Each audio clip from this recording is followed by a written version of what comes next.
रेखा गुप्ता हरियाणा के जींद के जुलाना के नंदगढ़ गांव से हैं। नंदगढ़ में रेखा गुप्ता के दादा मनीराम और परिवार के लोग रहते थे। पिता जय भगवान बैंक मैनेजर बने तो दिल्ली में ड्यूटी थी, इस कारण वो दिल्ली में परिवार के साथ जा बसे। रेखा गुप्ता से पहले आप के संयोजक और पूर्व मुख्यमंत्री अरविंद केजरीवाल भी हरियाणा से थे और भाजपा के दिग्गज नेता और दिल्ली की मुख्यमंत्री रही सुषमा स्वराज का भी हरियाणा से जुड़ाव था। नंदगढ़ गांव के बलवान नंबरदार ने बताया कि 50 साल पहले तक रेखा के दादा मनीराम जिंदल परदादा गंगाराम की गांव में दुकान थी। इसके बाद उन्होंने जुलाना में आड़त की दुकान की। गांव की जमीन को बेचकर वो जुलाना में रहने लगे थे। जिंदल परिवार के लोगों ने गांव में शिव मंदिर भी बनाया हुआ है। यहाँ हर वर्ष परिवार के लोग पूजा अर्चना के लिए आते हैं। गांव में रेखा के परिवार का बेहद अच्छा व्यवहार रहा। रेखा के पिता जय भगवान 1972 से 73 में मैनेजर बने तो उनकी ड्यूटी दिल्ली में लग गई थी, इसलिए वो दिल्ली में शिफ्ट हो गए। रेखा गुप्ता का जन्म 19 जुलाई 1974 को हुआ था। छात्र जीवन से ही रेखा राजनीति में सक्रिय हो गई थी। रेखा के पति मनीष स्पेयर पार्ट का बिजनेस करते हैं। रेखा ने इससे पहले भी 2 बार विधानसभा चुनाव लड़ा।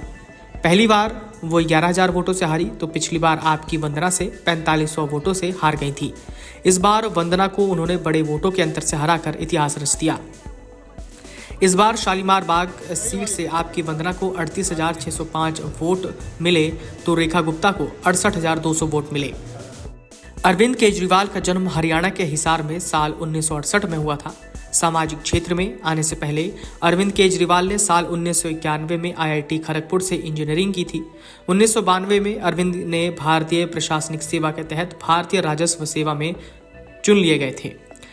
उनकी पहली पोस्टिंग दिल्ली के आयकर आयुक्त कार्यालय में हुई थी। अरविंद केजरीवाल ने साल 2006 में अपनी नौकरी छोड़ दी और अरुणा राय समेत अन्य साथियों के साथ मिलकर सूचना अधिकार अधिनियम के लिए अभियान शुरू किया।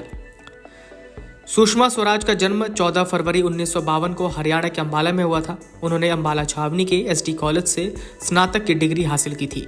इसके बाद पंजाब विश्वविद्यालय से LLB की डिग्री ली। वो भाषण और वाद विवाद में हमेशा से आगे रही।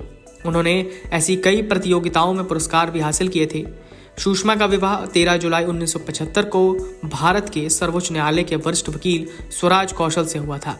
सुषमा दिल्ली की दूसरी सबसे कम दिनों की मुख्यमंत्री रही। उनका कार्यकाल 52 दिनों का था। Video desk amarujala.com। अगर आप ये वीडियो YouTube पर देख रहे हैं तो हमारे चैनल को सब्सक्राइब करें और बेल आइकन को दबाना ना भूलें। अगर आप Facebook पर ये वीडियो देख रहे हैं तो हमारे पेज को लाइक करें।